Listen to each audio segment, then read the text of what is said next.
ये क्या कह रहे हैं आप? आपका दिमाग तो ठीक है, आप होश में तो हैं। बहू की दूसरी शादी? आपने सोचा भी कैसे? पति दिनेश की बात सुन रो पड़ी सावित्री जी। पत्नी को रोता देख दिनेश जी बहुत ही शांत गंभीर हो गए। कुछ देर तक तो सुन्न होकर नीचे टकटकी लगाए देखते रहे। आंखों के दोनों कोर से आंसू गिर रहे थे। कुछ सोचते हुए गहरी सांस लेकर बोले, सावित्री, बहुत सोच समझकर मैंने ये फैसला लिया है। बहुत मुश्किल से मैं अपने आप को खड़ा कर पाया हूँ। अब तुम मुझे कमज़ोर मत करो। मुझे तुम्हारा साथ चाहिए। तुम्हारे साथ के बिना मैं एक कदम भी आगे नहीं बढ़ा पाऊंगा। मैंने जो फैसला लिया है, भगवान ऐसा फैसला दुश्मन को भी लेने के लिए मजबूर ना करें। कहते हुए दिनेश जी रो पड़े। बात की गंभीरता को समझते हुए अपने दिल के दर्द को, अपने आंसुओं को अंदर ही अंदर दबा दी सावित्री जी। खून के आंसू पीते हुए बड़ी ही मुश्किल से शांत हुई और पति की ओर टकटकी लगाए देखे जा रही थी कि क्या करना है। बताइए, मैं आपके साथ हूँ। दिनेश जी ने कहा, सावित्री, मेरी पहचान में एक लड़का है। मैंने बात भी कर ली है। अच्छे लोग हैं। हमारी बहू नीतू खुश रहेगी। पति की बात सुन हैरान थी सावित्री जी। ये कैसी बातें कर रहे हैं आप? बहू चली गई तो हमारा क्या होगा? हम कैसे रहेंगे? और ये 1 साल का मासूम बच्चा, हमारे बेटे की आखिरी निशानी, वो भी हमसे दूर हो जाएगा। नहीं नहीं, मैं ऐसा नहीं होने दे सकती। मैं अपने बेटे की निशानी उसके बच्चे को कहीं नहीं जाने दूंगी। हमारे घर का वारिस है, इस घर का चिराग है। सावित्री, तुम समझने की कोशिश करो। ये अभी 1 साल का मासूम है। इसके चक्कर में हम बहू की जिंदगी बर्बाद नहीं कर सकते हैं। अभी उसकी पूरी जिंदगी उसके सामने पड़ी है। कैसे रहेगी वो? सोचा है तुमने? मुझे कुछ नहीं सोचना, कुछ नहीं समझना। मैं बस इतना जानती हूँ, मैं इस मासूम को अपने से दूर नहीं करूंगी। कहते हुए छोटे से आयुष को गोद में लिए सावित्री जी रोने लगी। नीतू अपना सुध बुध खो चुकी थी। उसे होश ही नहीं रहता था। खुद को तो संभाल ही नहीं पाती, भला आयुष को कैसे संभालती? इसलिए सावित्री जी अपने बेटे की मौत को भुलाते हुए, सीने पर पत्थर रखते हुए आयुष को संभाले हुई थी। लेकिन नीतू की दूसरी शादी की बात सुनकर कांप गई सावित्री जी। नहीं जी, मैं हर बार आपकी बात मानती आई, लेकिन इस बार मैं आपकी बात नहीं मानूंगी। मैं अपने बच्चे को अपने से दूर नहीं जाने दूंगी। आप चाहे भले ही बहू की शादी कर दो, लेकिन बहू को मैं ये बच्चा नहीं ले जाने दूंगी। मैं पाल लूंगी इसे। सावित्री, कैसी बातें कर रही हो? आयुष अभी छोटा है, मासूम है। इसे माँ की जरूरत पड़ेगी। और तुम एक बार अपने स्वार्थ को छोड़कर तो देखो। एक बार नीतू की जगह अपने आप को रख के देखो। क्या तुम्हें अच्छा लगता है? अपने स्वार्थ के चक्कर में तुम उसकी जिंदगी बर्बाद करने पर तुली हो। एक औरत होकर कम से कम एक औरत का दर्द समझ सकती हो। उसके दर्द को, उसकी तकलीफ को तो समझ सकती हो। बिन पति की जिंदगी कैसी होती है, ये तुम सपने में भी कल्पना नहीं कर सकती। जिंदगी 4 दिन की नहीं है, बहुत लंबी है। कोई ना कोई सहारा तो चाहिए ना नीतू को। सावित्री जी दिल की बुरी नहीं थी, बस दुखी थी। जवान बेटा चला गया शादी के 2 साल बाद ही। इकलौता बेटा था। अचानक एक्सीडेंट में उसकी मौत हो गई। सावित्री जी के आगे पीछे कोई नहीं था, बेटी भी नहीं थी। बड़ी मन्नतों के बाद एक बेटा हुआ था। बेटे की शादी सावित्री जी और दिनेश जी ने बड़ी ही धूमधाम से की। उन्हें अपने लिए बहू नहीं, बेटी ही चाहिए थी, क्योंकि बेटी की इच्छा उनकी बहुत थी, जो बहू के रूप में पूरी हो गई। सावित्री जी नीतू को बेटी ही समझती थी। शादी के 1 साल बाद ही उनके घर में खुशियों के रूप में आयुष का जन्म हुआ। आयुष को बस नीतू सोते समय अपने पास सुलाती थी। ज़्यादा से ज़्यादा आयुष की देखभाल, उसको नहलाना, खिलाना, पिलाना, छोटी से छोटी ज़रूरत भी सावित्री जी और दिनेश जी खुद ही करते थे। घर में नौकर चाकर थे। नीतू कोई भी घर का काम नहीं करती, उसे करना ही नहीं पड़ता था। सब कुछ बहुत अच्छे से चल रहा था। लेकिन अचानक ही जाने इस हंसते खेलते परिवार को किसकी नज़र लगी? जो सावित्री जी का बेटा एक्सीडेंट में मारा गया। पहाड़ टूट गया उनके ऊपर, तो उनकी बुढ़ापे की लाठी टूट गई, उनका सहारा टूट गया। ऊपर से नीतू की अभी कोई उम्र भी नहीं थी। 30 साल की उम्र भी कोई उम्र होती है? इस उम्र में तो शादियां होती हैं। 4 महीने बेटे के गम में दिनेश जी पड़े रहे, लेकिन जितना बेटे के जाने का गम होता, उतना ही बहू की हालत देखकर उनका दिल खून के आंसू रोता।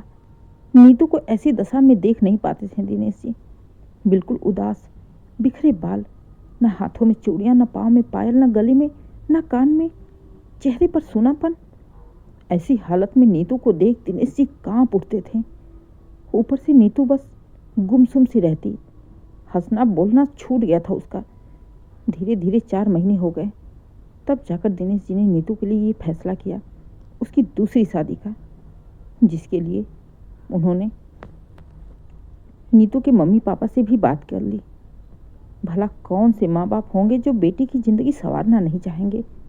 नीतू के मम्मी पापा ने दिनेश जी से बोला भी कि हम कर देते हैं नीतू की दूसरी शादी, लेकिन दिनेश जी ने साफ साफ मना कर दिया।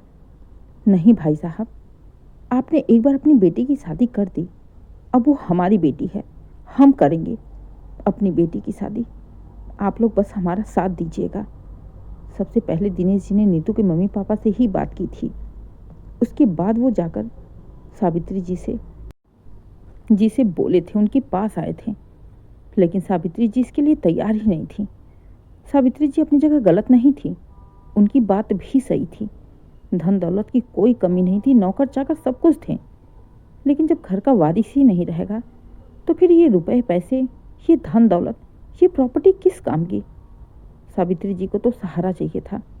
बेटे का गम वो आयुष के साथ रहकर भुलाना चाहती थी, लेकिन आयुष के जाने की बात सोच वो कांप उठती थी। इसलिए बार बार दिनेश जी को मना कर रही थी। अंत में दिनेश जी जब सावित्री जी की बातों से मना कर हार गए, तो सावित्री जी का हाथ पकड़ के सीधे नीतू के कमरे की ओर ले गए, जहां नीतू चुपचाप घुटनों पर सर रखकर बैठी थी। दूर से दिनेश जी ने सावित्री को नीतू को दिखाते हुए कहा, देखो सावित्री, ध्यान से देखो बहू की हालत, देखो उसकी आंखों को, देखो सूख गई हैं रोते रोते। कितना सूनापन है उसकी आंखों में। उसके चेहरे को देखो, वीरान सा लग रहा उसका चेहरा। क्या तुम ऐसे बर्दाश्त कर सकती हो? बेटी है ना तुम्हारी। बहू की हालत देख सावित्री जी रोते हुए वहां से चली आई। पीछे पीछे दिनेश जी भी आते हैं। सावित्री जी के पास बैठ उनका हाथ अपने हाथों में लेकर प्यार से समझाते हुए कहते हैं, सावित्री, मैं समझ सकता हूँ तुम भी अपनी जगह गलत नहीं हो, लेकिन इस समय हमें नीतू की जिंदगी संवारनी है, अपना स्वार्थ नहीं। देखिए, आप कर दीजिए बहू की दूसरी शादी, लेकिन मैं आयुष को नहीं दूंगी। ये सब आखिर उसी का है, और वही चला जाएगा तो कुछ नहीं होगा सावित्री, मैंने उसके लिए भी सोचा है। अभी आयुष छोटा है, अभी तो हम दोनों मिलकर नीतू को मनाएंगे उसकी दूसरी शादी के लिए। जब वो मान जाएगी, जब वो अपनी नई जिंदगी में जाएगी, अपने गम को भूलेगी, धीरे धीरे अपने आप को उस माहौल में ढालेगी, खुश रहना सीखेगी, तो एक ना एक दिन जरूर वो अपने गुजरे हुए कल को भूल जाएगी और अपनी नई जिंदगी को अपना लेगी। तो फिर उसका भी तो आगे जिंदगी बढ़ेगी ही ना। आगे चलकर उसके भी तो बच्चे होंगे ना, और तब तक आयुष भी बड़ा हो जाएगा। हम आते जाते रहेंगे, कभी आयुष को लाएंगे, कभी नीतू को लाएंगे, कभी हम चले जाएंगे, जिससे आयुष हमें पहचानता रहेगा। अब ये नीतू का मायका रहेगा, नीतू भी यहाँ पर आती रहेगी। महीने 2 महीने में हम उसे बुलाते रहेंगे। जब आयुष बड़ा हो जाएगा, 5-6 साल का हो जाएगा, फिर हम उसे आराम से अपने पास रख सकते हैं। फिर तुम जैसे चाहना उसको पढ़ाना लिखाना। लेकिन अगर अचानक से सोचो कि नीतू का पति तो है नहीं, और अगर उसका बच्चा भी हम उससे छीन लेंगे, तो वो इस दोहरे दुख को झेल नहीं पाएगी, अपनी नई जिंदगी के लिए कभी तैयार नहीं होगी। इसलिए अभी शांति से सबसे पहले नीतू को तैयार करना है शादी के लिए। आयुष को मैं तुमसे हमेशा के लिए दूर नहीं कर रहा, बस 2-3 सालों के लिए। मेरी बात को समझो, मैं नीतू को ऐसी हालत में नहीं देख सकता। तो प्लीज़ सावित्री, तुम मुझे समझने की कोशिश करो। कहते हुए दिनेश जी सावित्री जी के आगे हाथ जोड़ रो पड़े। पति को रोता हुआ देख सावित्री जी ने दिनेश जी के चेहरे को ध्यान से देखा, उनके आंसुओं को देखा, उनकी आंखों में दर्द को देख दिल पर पत्थर रख निकल पड़ी पति के साथ नीतू को मनाने। नीतू को भी मनाना आसान नहीं था। दिनेश जी और सावित्री जी को नाको चने चबाना पड़ गया। नीतू के माँ बाप भी नीतू को मनाने आ चुके थे, लेकिन नीतू बिल्कुल शादी के लिए तैयार ही ना हुई। अंत में दिनेश जी रोते हुए नीतू के आगे झुक गए। एक तरफ माँ बाप, एक तरफ सास ससुर, चारों नीतू को मनाने में लगे थे। बड़ी मुश्किल से तो जाकर माँ बाप की खुशी के लिए, दिनेश और सावित्री जी के लिए नीतू ने हाँ बोला था। दिनेश जी ने आयुष के बारे में नीतू को नहीं बताया। 10 दिन बाद मंदिर में नीतू की शादी हो गई। कन्यादान दिनेश जी और सावित्री जी ने ही किया।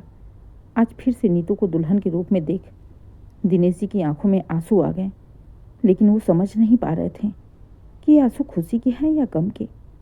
दिनेश जी का मन किया आज वो जी भर के फूट फूट कर रो ले, लेकिन फिर उन्होंने सोचा अगर मैं ही टूट जाऊंगा तो फिर सावित्री को संभालना मुश्किल हो जाएगा। इसलिए सावित्री जी की खातिर दिनेश जी ने अपने सीने पर पत्थर रखना पड़ा। जबरदस्ती चेहरे पर मुस्कुराहट लाकर रोती हुई नीतू को विदा किया। नीतू पहली बार दिनेश जी के सीने से लगकर फूट फूट कर रोई।